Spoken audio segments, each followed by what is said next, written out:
Witam Was prawdopodobnie w ostatnim odcinku z Need for Speed Unbound. Wszystko na to wskazuje, że w tym odcinku zrobimy tutaj ten wielki finał, zakończenie gry i to było na tyle, jeśli chodzi o Need for Speeda. Będziemy się ścigać oczywiście tym Aventadorem. Jeszcze jeśli chodzi o tutaj ten lakier, winyle, no to jednak postawimy na złote Lamborghini. Tylko teraz tutaj te światła mu nie pasują. Czerwone światła nie pasują do tego. Zmienimy sobie tutaj te szkła. Może niech będą po prostu białe.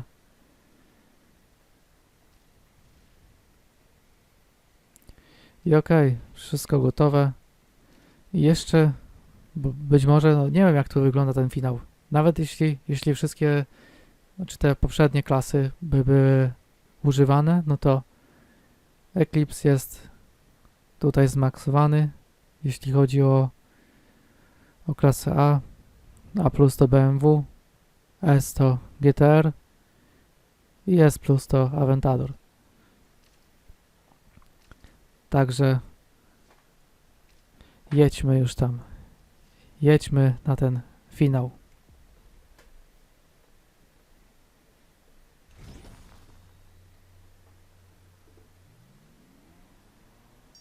Ej, Sparku, jestem beznadziejny w takich umowach. Chciałem ci tylko powiedzieć, że jak poczujesz tę potrzebę... co to było? Potrzeba... Cholera, ciągle zapominam. Rajdel, dam sobie radę. Nie martw się. Użyłem nawet tej zasypki. Trzymam za ciebie kciuki. Dzięki, Rajdel. A, prędkość! Prędkość! Potrzeba prędkości! Oczywiście w polskim języku potrzeba prędkości to nie brzmi tak dobrze, no bo wiadomo, potrzeba prędkości, czyli po angielsku Need for Speed.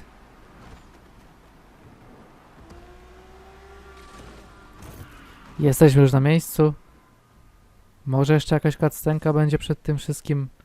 Nie wiem, zobaczymy, ale wjeżdżamy już tam.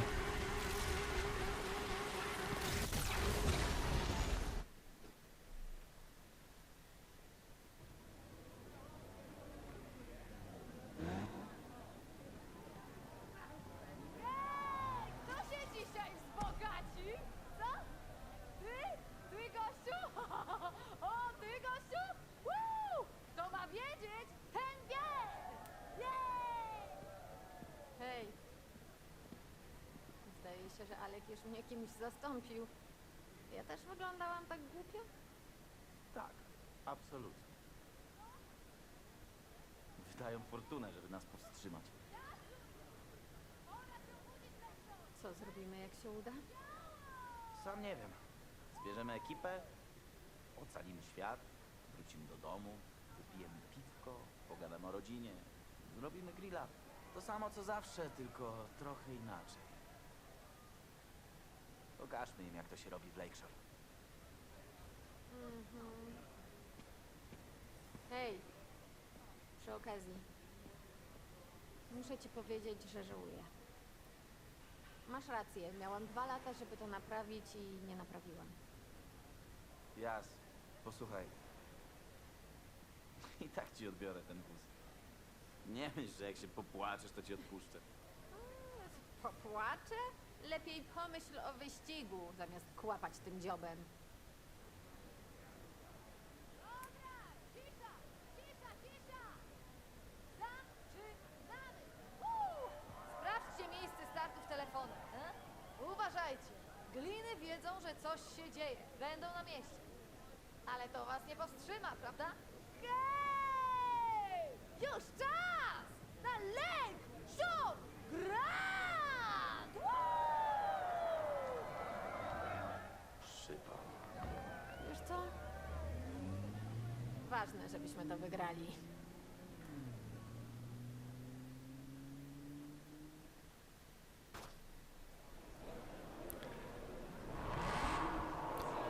Okej, no to zobaczmy jak to będzie wyglądało. 4 wyścigi. 4 wyścigi. No ten ostatni może trudniejszy, ale te tutaj pierwsze 3 no w teorii nie wyglądają tak źle. No to dobra. Pierwszy wyścig klasa A, czyli Eclipse. No muszę przyznać, że to jest bardzo fajny motyw tego finału. Żeby były 4 wyścigi i tutaj 4 różnymi samochodami.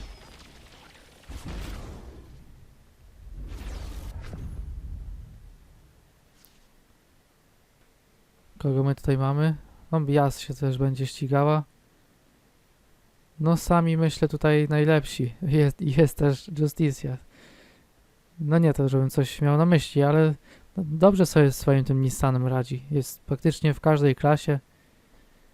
Dobra. Shimizu. Chyba on. No ciekawe jak to Yas będzie jeździła, ale oprócz Yas to Shimizu tutaj się wydaje największym rywalem.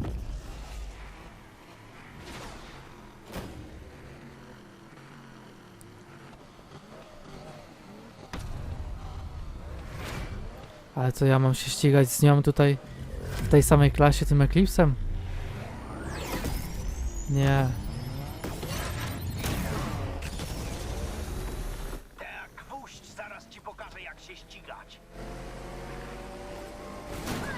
Ona tutaj jedzie tym Lamborghini swoim Countachem razem z nami. A przecież to jest samochód co najmniej na klasę tutaj Żeby mnie powstrzymać. tą no S plus myślę. Nie bój nic, długo nie zabawisz na czele. No na razie ten wyścig nie idzie tak po mojej myśli. Myślisz, że wygrasz w tym pojeździe? Martwisz się? Muszę przynajmniej jedną, O ciebie. muszę przynajmniej jedną pozycję tutaj się poprawić. Nie mogę się od ciebie uwolnić. No, chyba sobie żartujesz. Ryder postawił na złego konia.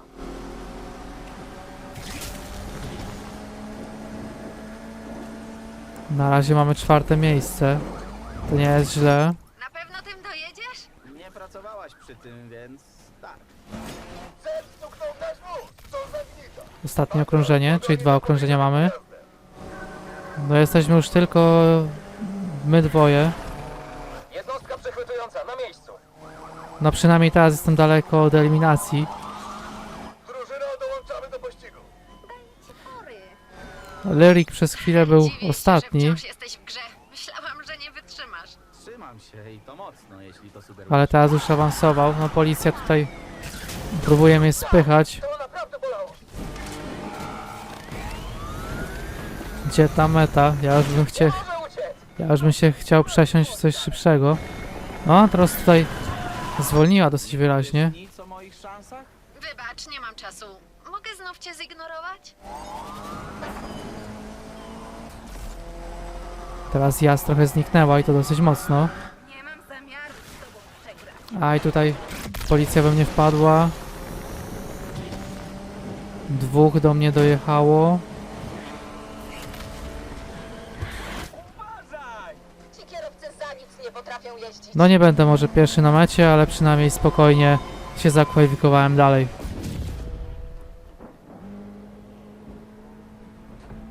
No to teraz już pora się przesiąść w coś szybszego. Teraz będzie kolej BM-ki. Jas odpadła. No jestem trochę zaskoczony, ale Shimizu daje w grze. Teraz pora na A+. Ciekawe też czym oni będą jeździli. No Justicia oczywiście będzie wszystkie wyścigi robiła tym Nissanem, ale czym będą jeździli inni. Także teraz sztafetę, tą pałeczkę przejmuje BMK.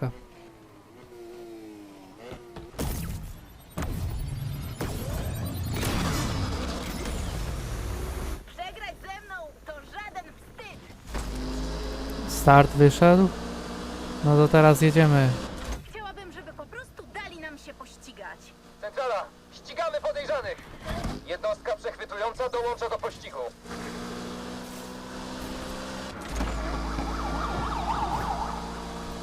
No to, że jest pościg i tak dalej, to już o tym nawet nie będę wspominał, bo oni teraz tutaj będą nas w każdym wyścigu męczyć od startu do mety.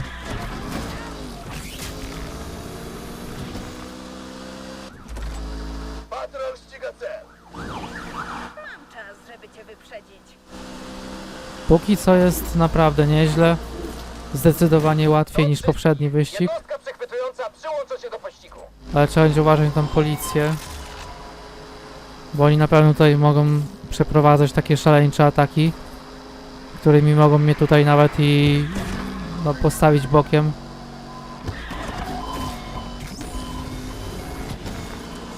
Połowa wyścigu już za nami.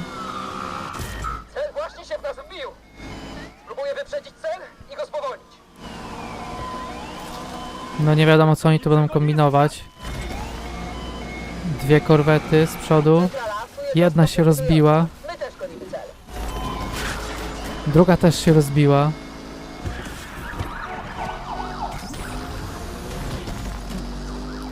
Przewaga jest nad rywalami. No tutaj, tu mi przeszkodził. W tym zakręcie mi przeszkodził. To się musiało stać prędzej czy później, że zepsują mi jakiś zakręt. No ale już niedaleko końca tego wyścigu. Tutaj byleby mi gdzieś nie przeszkodzili. No tutaj może nawet niepotrzebny. Tam może nawet niepotrzebny był ten ręczny. Gdzie oni tam w ogóle pojechali? Ale jedzie cały czas. Tu kolejny. Tu trochę nawet poboczem to minę wszystko. Ten tu gdzieś próbuje coś blokować. Ale to już jest końcówka. Nas załatwił. I drugi wyścig zakończony. No zdecydowanie łatwiej poszło niż w poprzednim wyścigu. Kto teraz odpadł?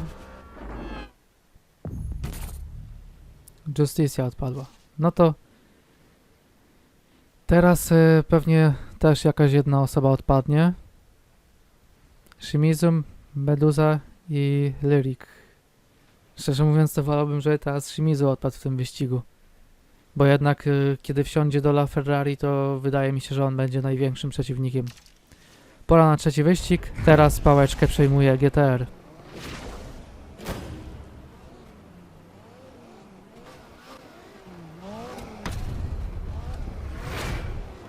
Lyric już jest w swoim McLarenie, w którym też jest groźny.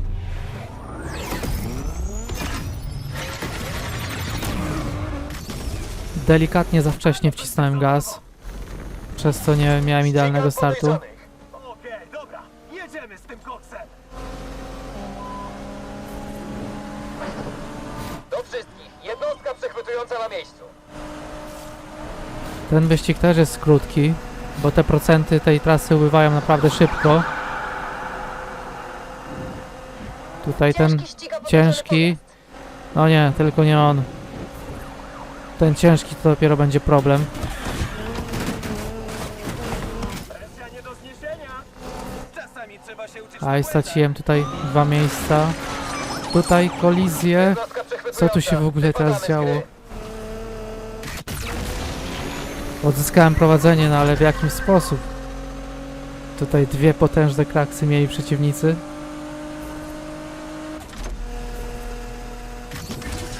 Ten wyścig jest chyba najkrótszy. Czy ktoś powiedział pościg? Jednostka Już mamy połowę. gotowa do akcji. Ciężki. Byleby tylko czegoś nie próbował. No chyba już jestem w tym momencie. Chyba już jestem teraz w tym momencie, że tylko policja może mi odebrać zwycięstwo. Centrala, tu tajniak, jesteśmy na miejscu. Tajniak też tutaj jakiś. Ja muszę uważać też na tego Zatrzymać te ciężkiego. zanim kogoś zabije. Centrala, wsparcie Tu skaczemy. A, helikopter jeszcze. Mówiłam cel. Trzymajcie się, lecę za celem. Dobra, muszę zajechać drogę tej kanali i zmuszyć ją do hamowania. Lyric jest niedaleko. Ale to tutaj trzeba być w top 3. Ostatnia prosta. Skup się. Końcówka. 90% już mamy. Ostatnie 10%.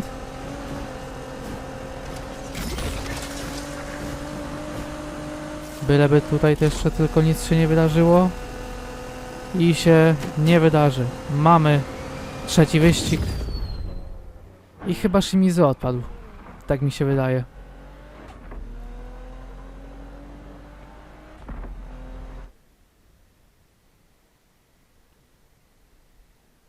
Utracono połączenie, ale mam nadzieję, że to na nic nie wpłynie. No dobra, Shimizu odpadł. To teraz pora na ostatni wyścig. Jeszcze tylko Aventador tutaj został. Meduza i Lyric. No bardziej się... Kogo ja się tutaj bardziej obawiam? No w sumie to... Nie wiem, bo obydwoje jeżdżą podobnie na klasie S+.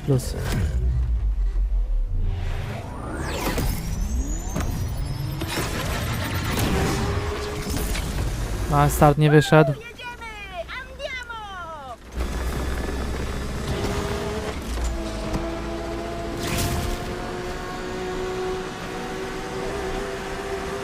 Przejmuje tutaj pierwsze miejsce. Ścigamy podejrzanych. No delikatnie się tego wyścigu obawiam, ale Dołącza do akcji. mam nadzieję, że to tylko pozory. I już mamy tutaj policję w akcji. Nie. Za cholerę nie umieją jeździć. Aż się musiałem akurat rozbić na tej osobówce. Jeden zły ruch i cię wyprzedzę.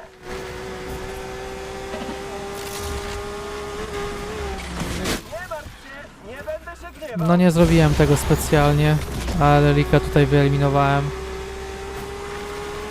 Centrala, ciężki jest na miejscu. Ciężki.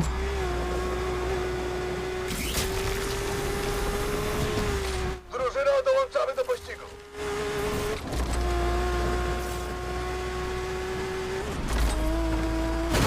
Oj, tutaj wypadłem całkowicie z trasy teraz. Miałem taką przewagę już wyrobioną dosyć. No tu też. Dobra, koncentracja. Mam już i tak mam połowę tego wyścigu zrobioną. Spokojnie. Jednostka przechwytująca rusza do pomocy. Nikomu nie odstaw kasy bez walki. 60% już mamy tego wyścigu.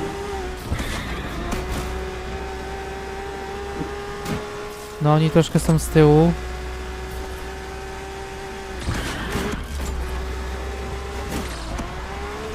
Nie driftuj teraz. Te durnie chyba chcą się zabić. Centrala, odpadamy z pościgu. Na No jakiś tutaj czas. było groźnie. Znowu, akurat w takim oczywiście najmniej oczekiwanym momencie Aventador sobie postanowił driftować. Widzimy cel.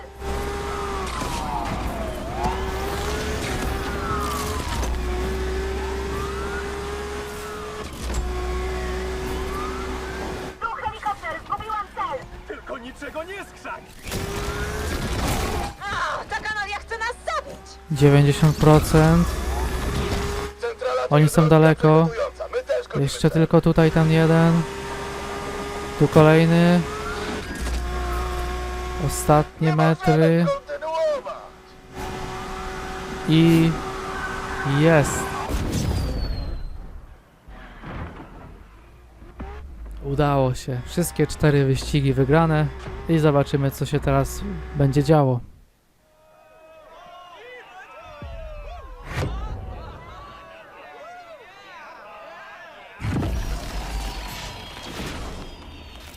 No samochód to ja już trochę po pierwszym wyścigu byłem go pewny, bo dosyć niespodziewanie już po pierwszym wyścigu odpadła.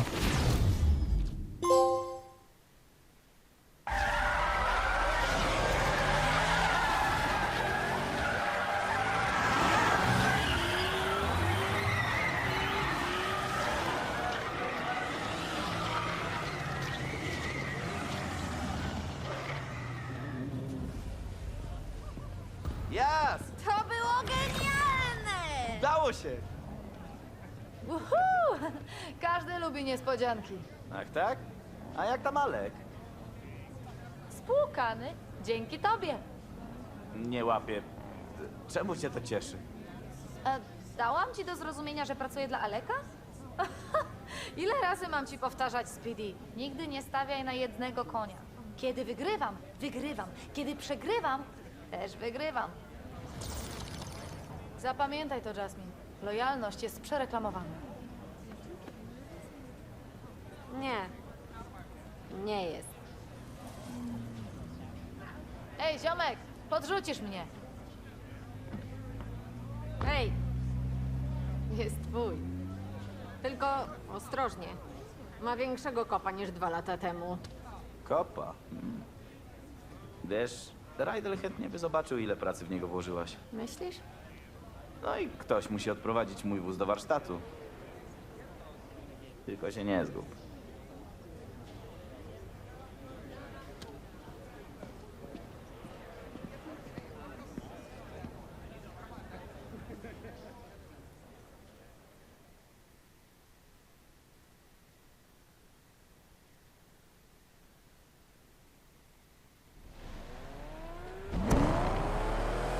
No to wracamy chyba teraz do... Tak, do Rydella wracamy. Jas, nie żartowałaś. Jesteś ostrzejsza niż Carolina Reaper. Mówiłam. Ach, żeby tak poprowadzić to auto. I od razu je rozwalić? Zapomniałaś, co się stało? Nie, widziałam już, jak ci odbija. To ty odbiłaś się od wygranej. Nie szczypiesz się. Za wcześnie? Wyluzuj, dobra? No weź, zajęło mi to 2 lata. Zapomnij o ludzie. Dobra, tylko nie mów, że nie ostrzegałam. Musiałaś sporo pracować przez te wszystkie lata. Dzień i noc. To widać. Ale nie wierzę, że nie wygrałaś Granda nawet w tym. Dasz mi kiedyś o tym zapomnieć? W życiu. To miasto skrywa wiele wspomnień. Teraz to nasze miasto. W końcu staliśmy się częścią legendy Lakeshore. Wciąż czeka nas wiele pracy. Na szczycie nie ma lekko. Każdy chce cię pokonać. Uwierz mi. Niech spróbują, gdy będę prowadzić to cudo. Rydell wyskoczy z butów, gdy je zobaczy. Myślisz, że nie będzie zły, jak się zjawię? Czemu zły? Bo jest uparty? A patrzyłaś w lustro? Nie jestem uparta. Serio? A pamiętasz, jak w Deerings zamówiłaś mega ostrą kanapkę ze wszystkimi dodatkami? No i? Powiedział, dziewczyno, nie zjesz tego. No i? Pychałaś wszystko, aż w końcu... Zwymiotowałam na Rydella. A on na to? Następnym razem weź sałatkę, łatwiej doczyścić. Tęsknię. On za tobą też, Jas. Zobaczymy. Popełniłaś błąd. Przyznaj. A co do błędów, Tak? co z panną? Ścigajmy się o auta! Próbujesz zepsuć nastrój? Co, to tylko po mnie można pocisnąć? Co tu gadać? Bez niej nie byłoby wygranego Granda. Więc zostałem wymieniona? Tess nie miała zastąpić Jas. Nawet nie odróżniała klucza nasadowego od dynamometrycznego. Nie wątpię.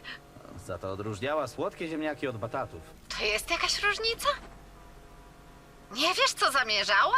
Naszły mnie wątpliwości, ale zależało mi tylko na tym, żeby cię pokonać. I dostałam za swoje. Ale tacy jak Tess myślą tylko o sobie. Może. Ale każdy zasługuje na drugą szansę, okazję do zmiany, nie? Tak, tak, rozumiem ironię. Ciekawe, co zmajstrowaliście razem w warsztacie. Myślałam o tym, jak Rydell prosił mnie o pomoc, kiedy nie mógł znaleźć kluczusia. Zabawne, bo tydzień temu gadał do kluczusia. I co mówił? Jak to jest, że teraz jesteś tam, gdzie cię odłożyłem? A ja mu mówię, że specjalnie go chowałaś, żeby mu dowalić. Wiesz, że zaraz zawrócę. Jas, nie możesz zwiać z kolejnym moim autem. Niczego nie obiecuję. Pamiętasz, jak zaczynaliśmy? Ha, no jasne. Para mechaników, którzy nie mają nic do stracenia. Miały nas czekać same łatwe zwycięstwa. To były twoje marzenia. Ja twardo stąpałam po ziemi. Może, ale wciąż nie wierzę, że zmusiłaś mnie do skoku. Mogło się skończyć jeszcze zanim się zaczęło, ale te emocje, co? Trudno z nimi walczyć. Po to żyjemy. Dla żądzy. Nie kończ. Ale tak, to dopiero koniec początku. Na pewno. Poza tym czegoś brakuje w moim warsztacie. Co? Ręki Jasmine. Chyba już zakończyli ten dialog. Ja tutaj cały czas za nią jadę i nie mogę jej dogonić. Dlaczego jej nie mogę dogonić? No bo ona jedzie moim Aventadorem. Teraz już wiem, jak mieli przeciwnicy ze mną. No ciężko ten samochód jest dogonić. No tutaj w tunelu się tak ciemno zrobiło, że nie widziałem nic. Tutaj ta osobówka jeszcze... No nie mogę tego auta dogonić.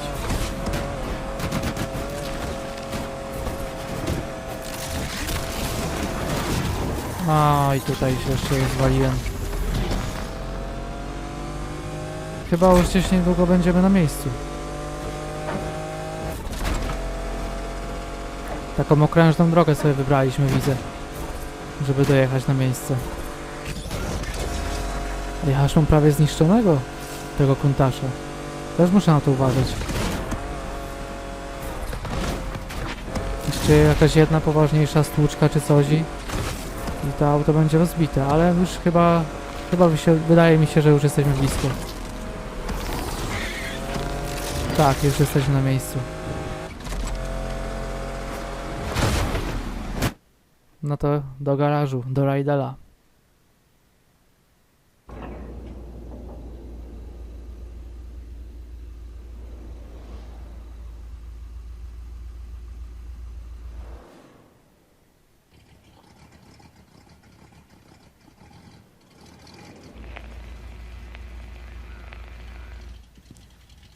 Patrz, kto tu jest.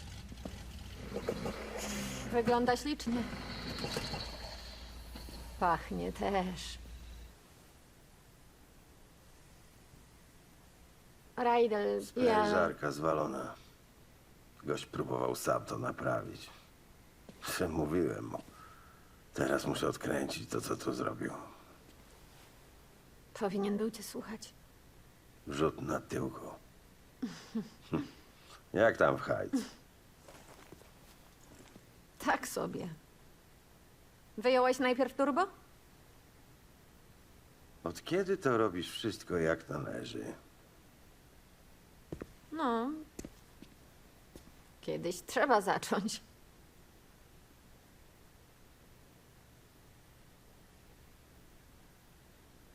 No dobra.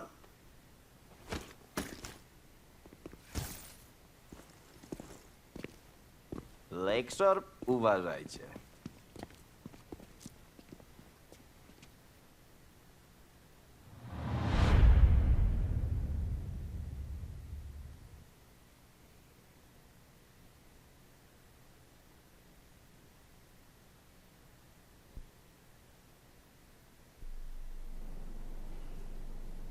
I to było na tyle.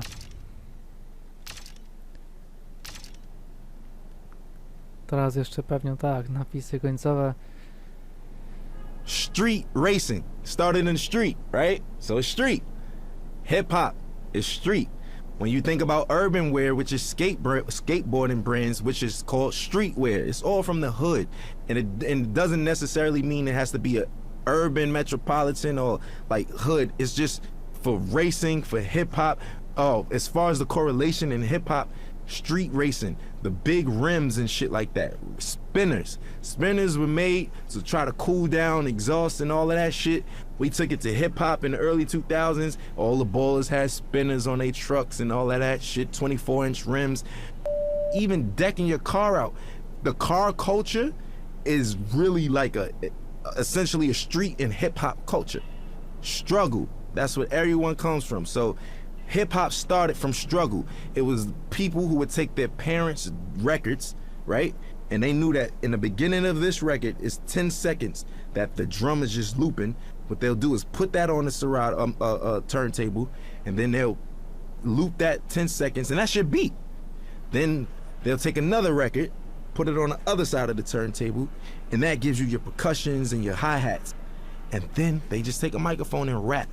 Hip hop was, the foundation is built off sampling initially, like essentially. And that's the whole, that's what we do. So I think everything that goes into it, I think the struggle speaks out the best. And we all know that. It's the struggle. Everybody who wasn't like born with a silver spoon in their mouth, even those born with a silver spoon in their mouth, they always feel a need to show that they're worthy, that they need to show their parents, man, I'm not just no hedge fund baby. Like I got this. I know rich billionaire, born billionaire who own multi-million-dollar businesses by themselves, and it's not no Trump thing where the dad gave him only a $10 million loan. Like, what the you know what I'm saying? It's like people who do it themselves. And I think that even if you have a silver spoon, just keep going, because if you stop, bro, you can't afford to stop. No one can afford to stop, because if you stop, it's over, and that's the truth. And for lack of better words, in the most simplest terms, if you stop, it's over. We all share the same thing, which is struggle. And for anybody struggling, I just want some words of encouragement. ASAP, meaning always strive and prosper. It's not what you think. It's not as soon as possible. But we took a positive riff on and put a spin on something that meant quickly. But for us, it's everything but fast. It actually has more of a positive perspective. And it was some form of encouragement that promoted prosperity and ambition amongst the young brothers. There's a lot of people where I come from who have a lot of capabilities and different backgrounds, but we never really exercise those tools or anything like that because we're so stuck in our situations or trying to live up to a facade that was, you know, put in front of us that we got to live up to and other people's expectations. I think always strive to prosper is just creating your own path for your own destiny, but not going rogue and not giving up. It's always about the encouragement. I think the message for striving is easy. It's because it's so easy to give up. It's so easy to give up. You could give up, you could start doing, you could give up and you could just stay at home, or, you know, give up all aspirations. You could give up on life, you could give up on your friends, yourself, your family. I think prosperity is just what we all want in the long end and what we hope for. And that's what we work towards. Because I think this phrase and this crew is supposed to show you that if you strive, you shall prosper. Everybody has some type of support. So, I mean, I don't think that it's wise to try to take on everything as an individual by yourself, but you don't necessarily need a crew. It just worked out for me. We formed this brotherhood and this brothership because we don't have that where we from. You know, every time there's always an organization of guys from the urban community getting together, we labeled as a gang or some type of terrorist party or something like that. You know, we just wanted to do something positive. We're not saints, but at the same time, we're not cold-blooded sinners, and it's really all about just getting your dreams out there, man. And I think that I'm an advocate for that. You know, I advocate for that. I think I'm a catalyst for change. I think I'm a catalyst for, you know, striving and prospering and doing it how you want to do it your way, because everything about me is unorthodox, man. My style, the way I talk and everything, but I mean, it works. And I just want to encourage people to be them, whatever that may mean. And whatever your goal is set to be, to try to accomplish that. That's the purpose of it. And I think that's the pursuit of happiness in life. People don't get to know that I'm human just like them. I go through struggles just like them. I go through frustrations and everything. As far as my accolades and accomplishments go, it wasn't easy, you know, and like I said, I'm just as normal as everyone else when it comes to that matter. People just assume once you're on superstardom that you kind of don't bleed or, you know, or shit or sleep or anything. But for me, it's more so just making it, just showing people that we're all relatable in the same sense, that we all are the same in the same sense, because I deal with everyday struggles just like anybody else. Most of the time, a common person only correlates struggle to economic problems or, you know, financial problems, but everybody has problems regardless of if it's economical or not. So what would you do if you had the mindset that you have now and the knowledge that you've gained throughout the years, and you could kind of like teleport back to your old self back in, you know, 2007 and whatnot? I wouldn't change anything. I think that those struggles is what got me here in the first place, right? And I don't think that my destiny was written in another way. So I kind of feel like the purpose of everything happening is meant to happen in that sense. As far as the keys to the game, and what I will say is that every game, every category, every margin changes. Everything. Some things change back to its original state, and some things change in hybrid to a whole nother state. or, you know, the evolution keeps going with everything. Some things are in style in the 60s and it comes back in style in the early 2000s, and so, you know, so on and so forth. The game always changes. I think the best thing to do is just try to adapt with that, but still being yourself, you know, because there comes a time and place where I don't think a lot of people, you know, they forgot what it is to be an entertainer for the most part. Nowadays, being an entertainer is more so being a clout chaser, or being somebody, for, you know, lack of better words, somebody that's always in the public eye for no good reasons, for all the wrong things, you know, for all the wrong reasons. And staying true to it. For instance, I'll give you an example of what I mean by that, because that was a vague statement. Nowadays, TikTok is what every artist has to appeal to. Rapper, singer, pop artist. You have to go viral on TikTok. There's artists that don't even have a platform on TikTok, and they're big, you know, such as myself. I'm barely on it. I check it out to, you know, for entertainment purposes like everyone else, but I don't really utilize it for my career as I should be. Now, I'm not opposed to it, but people's music is changing nowadays, and it's more appealing to the algorithm of TikTok. So will it grasp your attention in the first 15 seconds, or would you swipe past it? Will it do this? Will it? All of those factors don't even matter to me, especially when I'm making music, because I know the name of the game is to stay with the time and flow and new swagger and pace of things, because there's always a radical change in whatever you do in any industry. But I'm gonna stay true to myself, because once all of the 6ix9ine and the clout chasing stuff is all said and done, and, you know, those guys can't do shows and this and that and this and that, this the legacy artists who are there, who knows the difference between changing time and adaptation. And that's the point I'm trying to make. For me, morally, I just want my son to be open-minded, creatively, everything, you know. Personally, I just want him to be open-minded.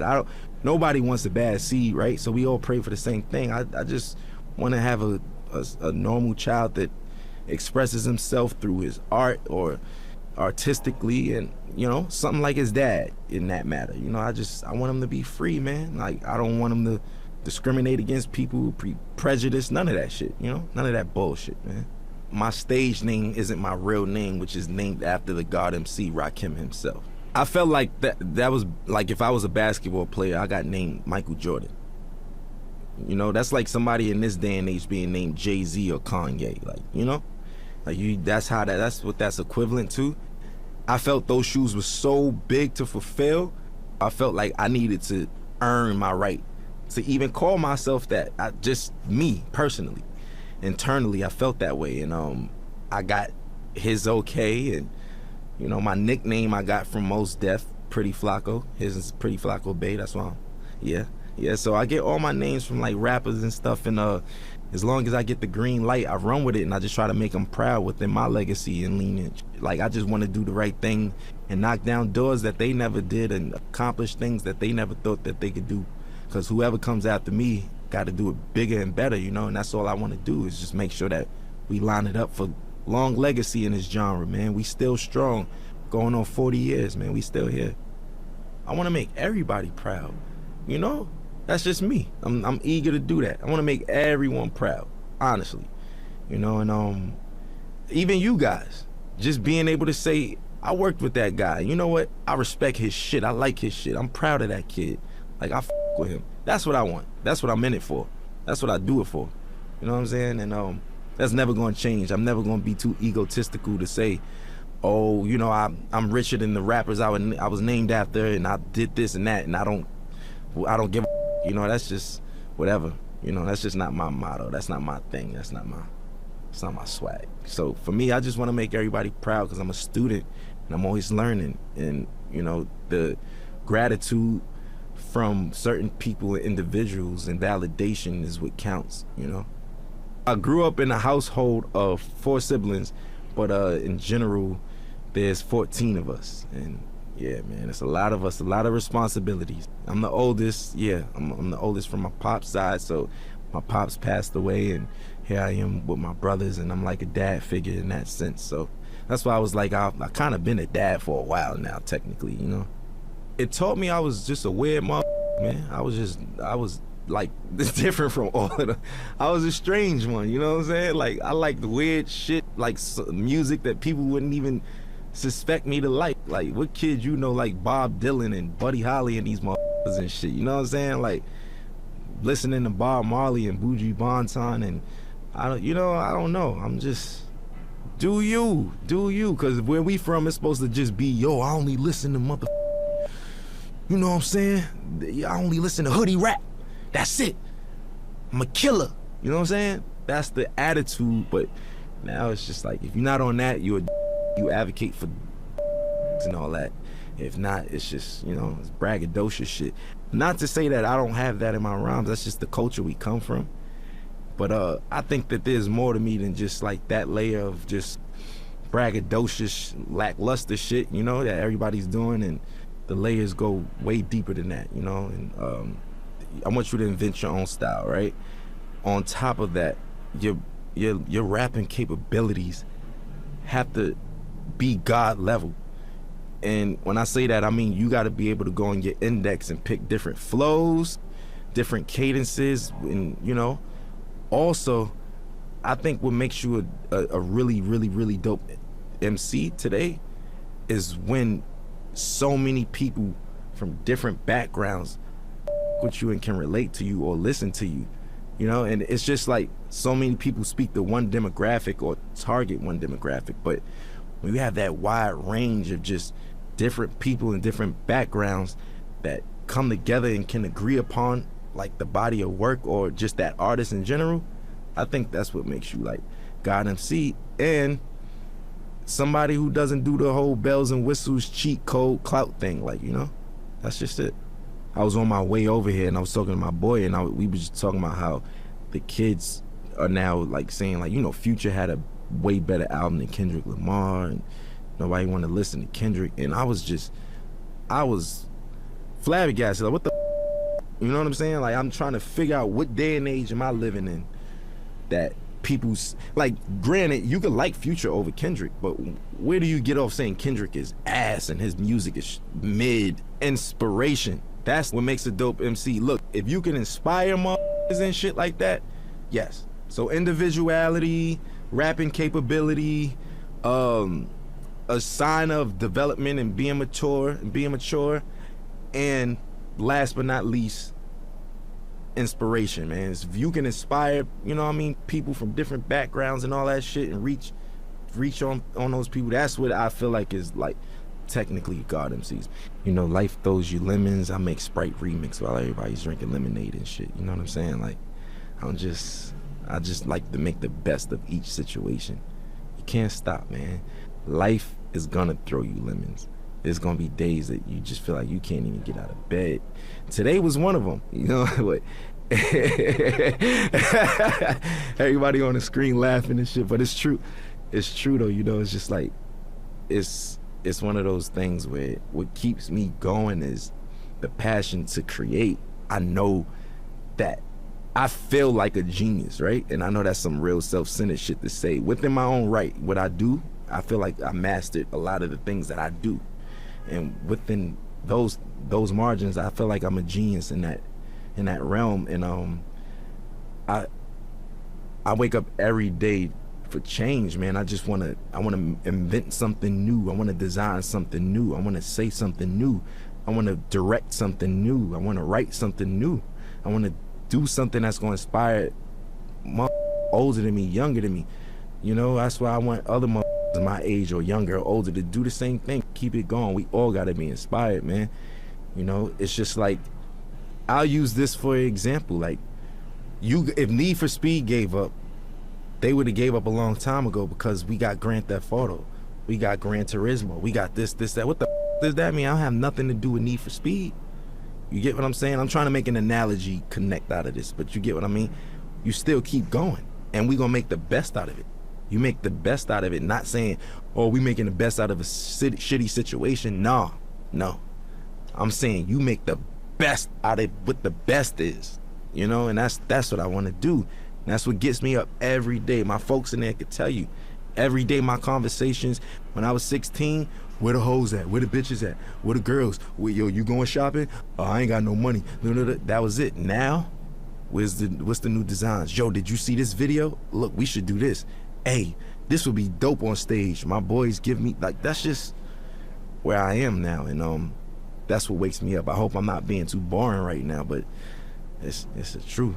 I want people to know that, especially about me.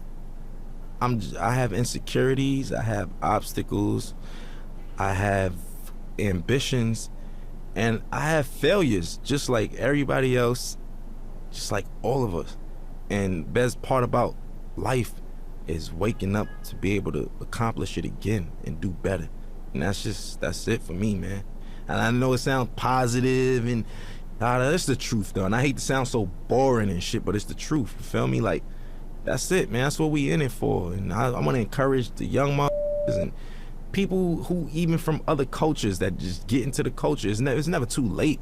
You know, I just want to encourage people who all share struggle or is sharing a struggle, even trying to accomplish anything, man. I just want to give them that ambition, man. Some words of encouragement. Always strive, always prosper, man.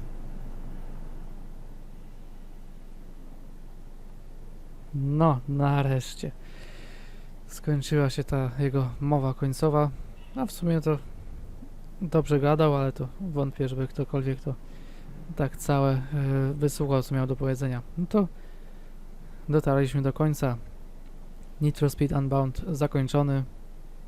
W sumie to bardzo, bardzo dobrze się bawiłem, grając w tą grę. Być może jeszcze nagram, a to w sumie to nawet nie ma potrzeby nagrywać czegoś takiego jak podsumowanie. No, a może jednak na przykład przy okazji zabierając moje samochody na tę skocznię, która tam jest, bo też ta skocznia mi się naprawdę bardzo spodobała. Ogólnie fajna gra. Czy jakieś tam minusy miała? No, na pewno by się znalazły. Może ta policja aż tak troszkę przesadnie czasami. Czy większość nocy, jakie tutaj jeździliśmy, no to prawie cały czas na tym maksymalnym poziomie obławy. Ale w sumie to też, no, z jednej strony to jest no trochę rzeczywiste, że jakby takie wyścigi nielegalne były w rzeczywistości, to też tak policja by próbowała to powstrzymać. No okej, także nie mam już raczej nic więcej do dodania. Dziękuję za oglądanie całej tej serii z Unbounda. Może jeszcze ten odcinek podsumowujący zrobię, może nie, tego to już no, nie gwarantuję. A co dalej? No to ten odcinek ukaże się 28 stycznia chyba, ja go nagrywałem tam jeszcze tydzień wcześniej, ale 29 się raczej ukaże. Nie, 28. Na pewno już tam zrobiłem post na społeczności naszego kanału, gdzie tam powiedziałem co dalej. Wracamy do MotoGP 22 i będziemy robić sezon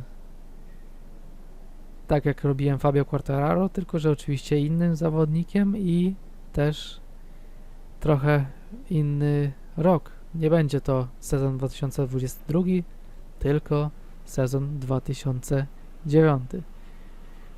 Kim będę jeździł?